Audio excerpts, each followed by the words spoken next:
Good morning and welcome to another episode of The Extra Point here on ESPN Denver 1600. As always, I'm your host, Roland Rainey, joined with Jeremy out of Indiana, Robert from New Jersey, and Justice from New York. Hey, gentlemen, there's a lot of great hot topics out there in the NFL right now, but let me jump on one because currently we are on the path to the draft. So over the last couple of weeks, and over the next coming week, we are going to hear a lot about a lot of first rounders. And right now, these are those moments where their words and their actions are going to mean a lot and determine what teams they go to and where they fit in. And recently, we had Trevor Lawrence make some pretty interesting comments about what his commitment level would be at the NFL level. Of course, he's had a tremendous amount of success at the collegiate level. But on the other side of that, you've had Justin Fields, who has had a lot of scrutiny. The assessment on him is quite different. So I want to get your guys' take on a kind of a compare and contrast. When you look at both of these athletes, what do they bring to the table? And why is Fields getting somewhat of an unfair assessment compared to Lawrence? Yeah, Roland, I tell you what, that's a great question that you asked. And I tell you what, I really think Justin Fields is kind of getting a bad deal because of, the university that he played at. It's been a narrative surrounding him lately that, Ohio State quarterbacks just don't pan out in the NFL on the next level. So I think that's working against Justin Fields. But the narrative, the fact that, he's lazy, the fact that he's not dedicated, I tell you what, I've been, watching Justin Fields since, high school. He's always been a top prospect since then. And he's kind of continued to blossom into that top prospect on the next level as well. So I just don't, see, the narrative surrounding Justin Fields in regards to him being, not the quarterback that wants to go out there and compete. We saw it, firsthand in that Clemson game when he goes out there and he takes a shot. And then he gets back up and he keeps going and he puts on an amazing performance. So the narrative surrounding Justin Fields, I just don't see it and I just don't get it. Maybe I'm not in the loop like other media personnel to kind of be around the program like that to kind of understand. But from the outside looking in, I just don't see it. But in regards to Trevor Lawrence, I tell you what, his comments that he made recently is very, very, very shocking to me. Because one of the reasons why is because we give Tom Brady, that GOAT status because he does go out there and play with a chip on his shoulder. He does want to go and play until he's probably 50 years old, and that motivates him to up his game. So if Trevor Lawrence is saying, hey, it's unhealthy to kind of put that pressure on yourself. And, I don't want to put that pressure on myself to win a Super Bowl or to go out there, to be competitive like that. I do think that raises a lot of eyebrows. And a lot of teams might assess that differently now, but I still think he's clear-cut number one quarterback, and he's going to get drafted number one by the Jacksonville Jaguars. Hey, Justice, do you believe that based on what Robert mentioned, is Fields getting unfair, unjust assessments by a lot of folks? Yeah, I think he definitely is. I think Robert made some great points. Justin Fields has done nothing but lead his team coming day one and put in work since day one. You talk about, when he came to Georgia behind Jake Fromm, he came in, he practiced day one, he put in the effort day one, he did everything they asked of him, and he went to Ohio State to get a new opportunity, and he gets to Ohio State, and he brings the Buckeyes back into a championship picture. We talk about the Clemson game. Robert talked about the Clemson game. He takes a shot. He didn't sit out the rest of the game. He didn't do a Jay Cutler and just sit on the bike the rest of the game, stretching out. He brought up the Jay Cutler thing. I mean, I don't know what more Justin Fields can do to prove, that he's a gamer, that he wants to play, and that he loves to play football. The only thing I can think of is it's draft season, 2 weeks away, smokescreen season. You got the Washington Redskins, the Chicago Bears, kind of in the middle of the pack of the first round, looking to drag him down a little bit so he could fall a little bit so they can trade up for him. That could be something that's there. I saw Ryan Pace at his second pro day. He's looking out for him. I think that's likely what it is a lot of teams are trying to bring him down a little bit so he falls, and teams have, an opportunity to get him. But as far as Trevor Lawrence, this is very concerning to me. Robert, hit it on the head. You want that fire, you want that passion shown from your leader, from your quarterback. You look at the presumed GOATs like Tom Brady and even Michael Jordan in basketball. He drove himself, he pushed his teammates, he did everything he possibly could to take his team to the next level. And when I hear something like that from Trevor Lawrence, the presumed number one pick, it has me thinking if they make the playoffs, 4 or 5 years down the road, maybe 2 or 3 years, and they're in the, they get past the divisional round, they go into the championship game. If they're down 20 at halftime, is he going to pack it in? Is he going to give it his all? Is he going to put the team on his shoulders to bring him to that Super Bowl and elevate his team? It's a question to have, and it's very concerning to hear that from Trevor Lawrence, honestly. Well, this is where I'm going to jump in and have a completely different opinion than probably everyone here. I think this is the most overblown thing this offseason, 2 weeks away from the draft. Well, I mean, we're talking about Trevor Lawrence and Justin Fields here. Let's get this straight. One, I've never had questions about either of their competitive ability. Like Robert said, you've seen Justin Fields play big and great games, took that massive hit in their game to get to the national championship game. You're telling me this kid isn't competitive? I just don't buy it.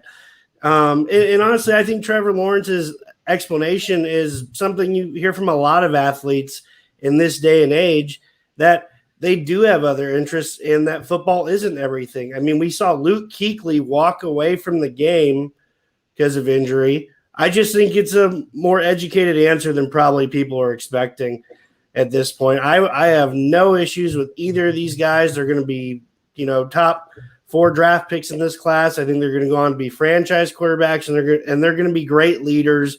They're going to be great competitors. I'm not reading anything into this, really.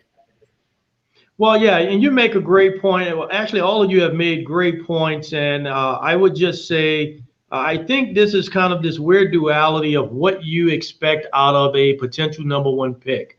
You're listening for those taglines. You're listening for them being a part of the party line to say, hey, I'm going to give it my all. I'm going to be the first one in the workout room. I'm going to be the last one out of the film room. I'm going to be that person who will be the instantaneous leader of the organization. When you do hear someone who's had so much success as Lawrence kind of make a comment like he's done, it gives people a moment of pause. And I think to your point, Jeremy, where you say this comment probably has been blown out of maybe out of the waters a little bit, I think what is giving people is a moment of pause to say, okay, hey, is this guy who we think he really is, or is that just an educated way of saying, hey, I'm going to go into the NFL, I'm going to give it my all. If I don't pan out, okay, I don't pan out. If I do great, I do great, but I'm not going to place undue pressure on myself. I think some can actually go back and look at last season, and you look at Burrow and you look at what happened. Did he place any undue pressures on himself to try to get the Bengals somewhere? We all know that no matter what he did, the Bengals were not going to go to the Super Bowl. But was he going to put them on a path to go somewhere? And then, of course, he gets injured, and it feels like a major setback. So maybe it's an educated way of saying, hey, I'm just going to go into this thing eyes wide open. But I will agree with Louis Riddick.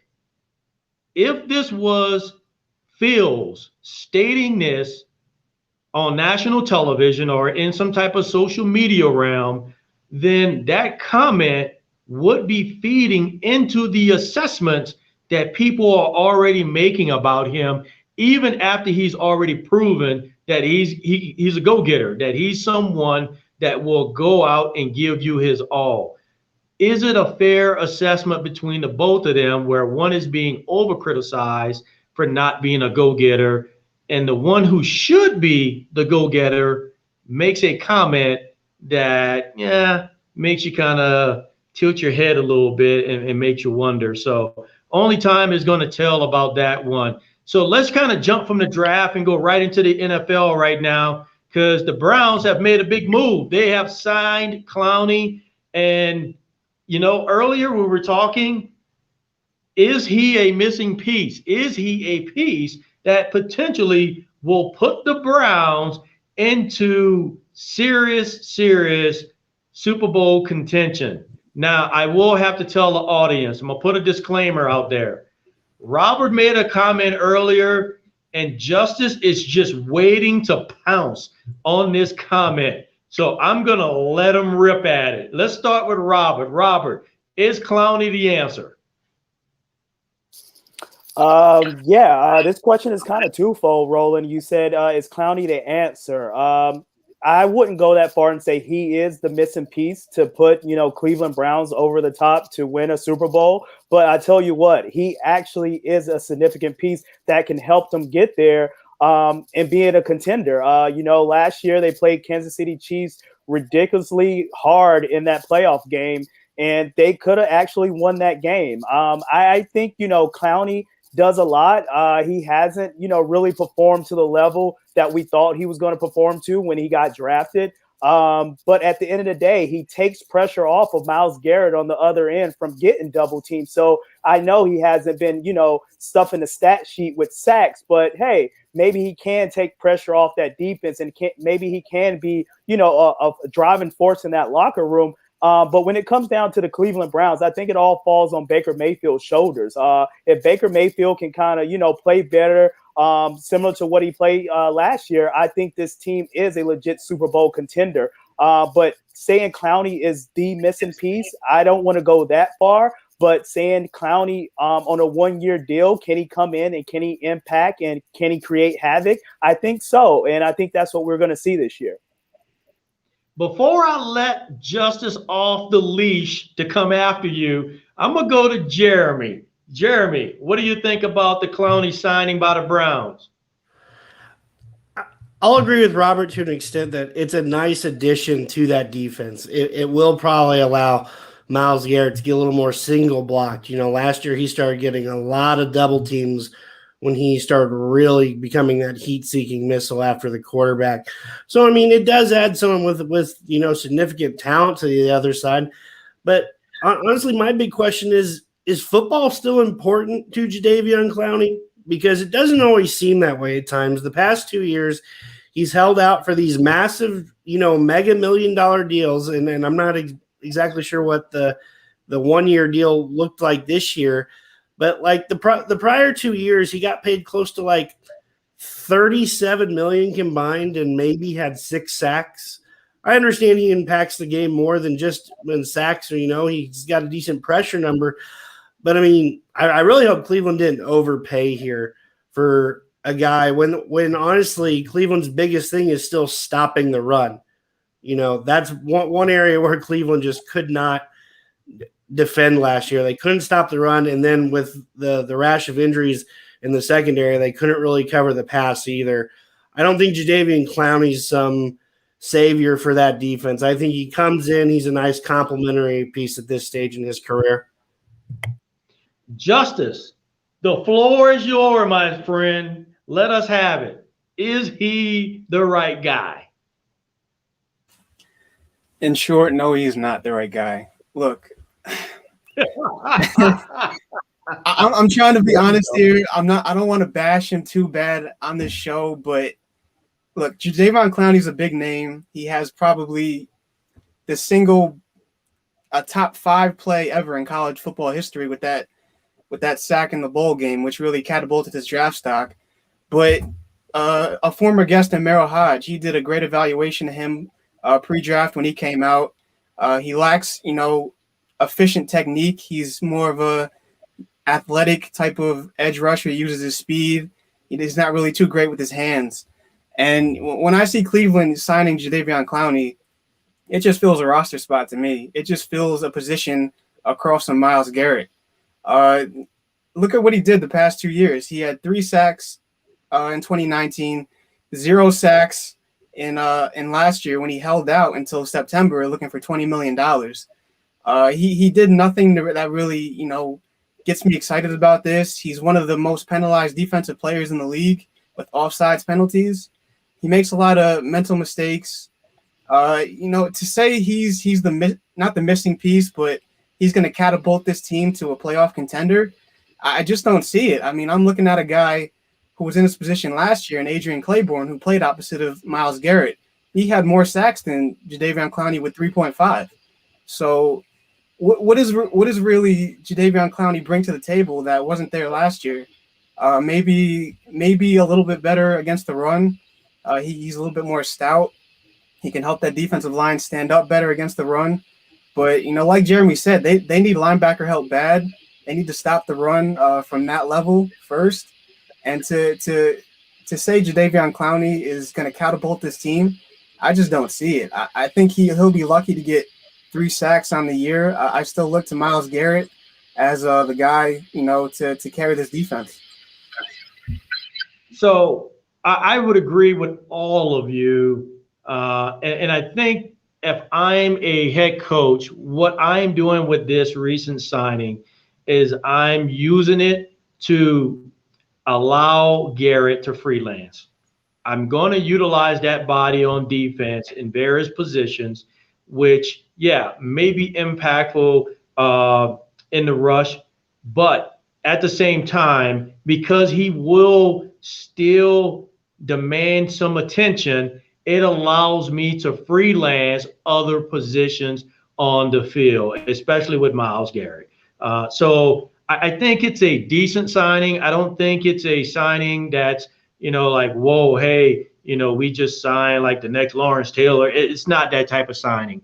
It's basically a good roster fill. It's a solid roster fill to allow a defensive coordinator to manipulate the defense, various schemes, and in hopes that it will draw some attention. But to a previous point, I still believe the Browns getting into the playoffs starts and stops with the QB.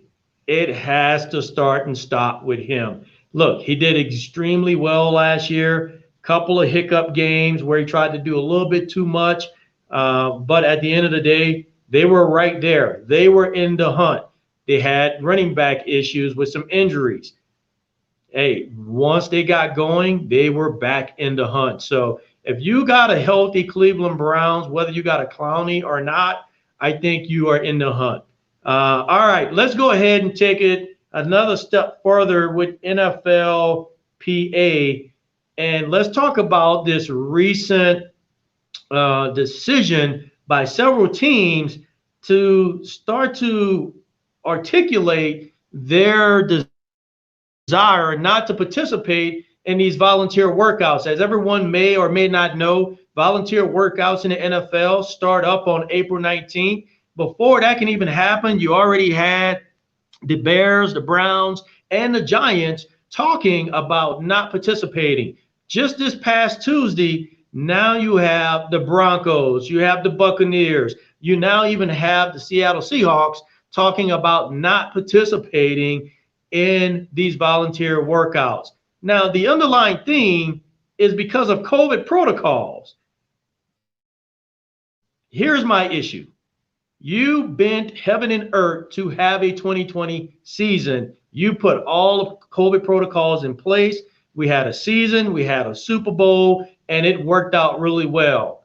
What changed from that particular protocol framework to where now we cannot even have workouts, a typical workout? I'm a little lost on the philosophy on some of these teams. What's your guys' take? Well, wait a minute. You mean NFL veterans don't want to work out in the off season? I mean, I think ultimately that's where this lies. You have players come out every year and skip these voluntary OTAs because they don't want to be there. don't get me wrong. COVID is still here. We still need to respect it. It's still out there doing its havoc. But I mean, right now, I think it's a nice, convenient excuse to also say, well, these OTAs are just another area where, we can use COVID as an excuse not to get together, to practice and such. Just because this sounds like a move, these guys already had a long year with the COVID protocols and everything, kind of one of the more trying years in the NFL. My gut tells me that there's a lot of teams out there that are probably like, yeah, we don't need to take the risk. We can give these guys more rest, and ultimately the long-term goal is to be ready for August training camp, not April mini camp.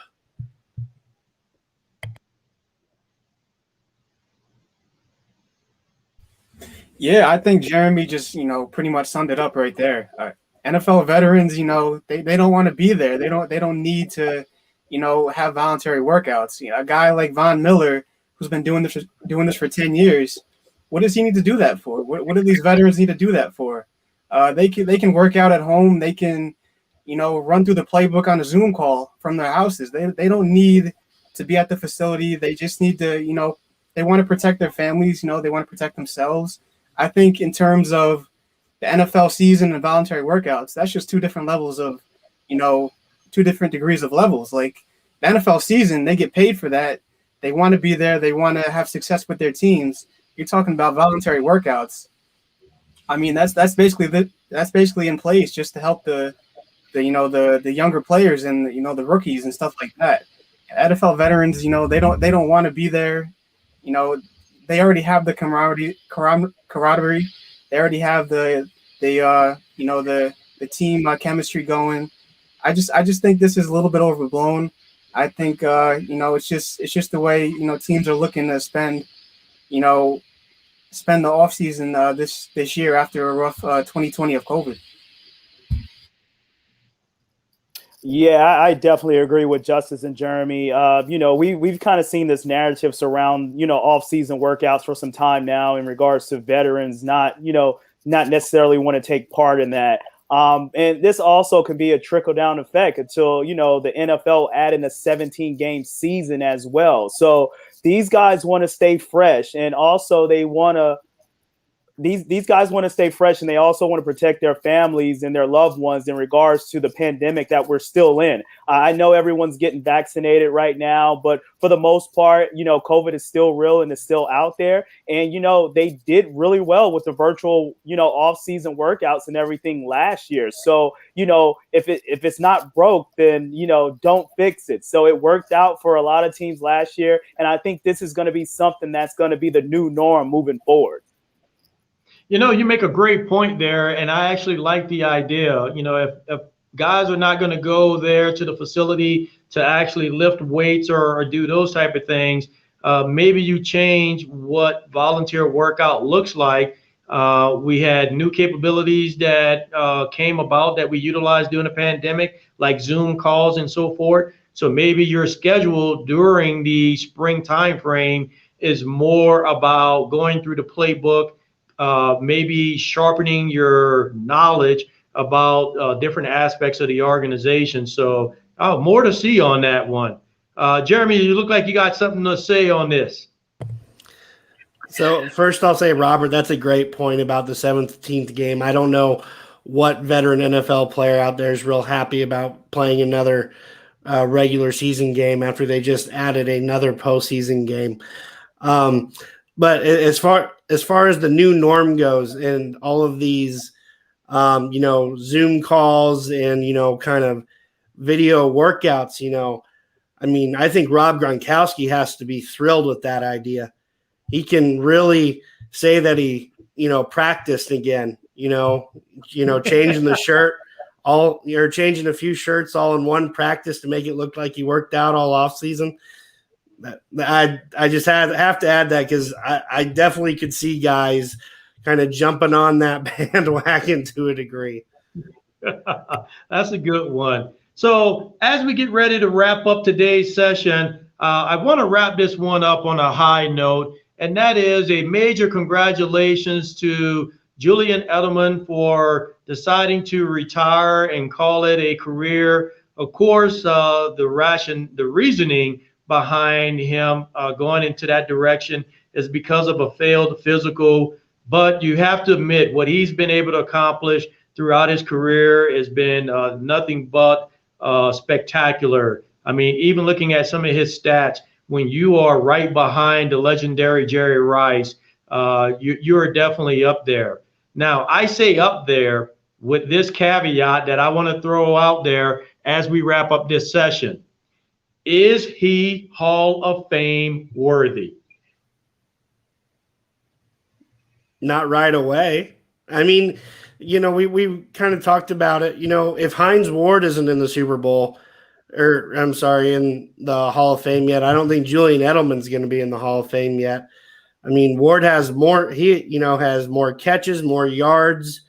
Super Bowl MVP. I'm pretty sure. I think Julian Edelman got one of those, maybe in one of those Super Bowls with Brady. But I mean, he's just a long way down the pecking order, in a lot of wide receivers that still haven't gotten in the Hall of Fame yet. So I think if he does, do you think all the Super Bowls will help that argument? I mean, everyone judges by rings, so it'll definitely help the argument. But I just think there's a lot of other deserving guys ahead of him. I just think he might be in for a bit of a wait if he does join, the halls in Canton.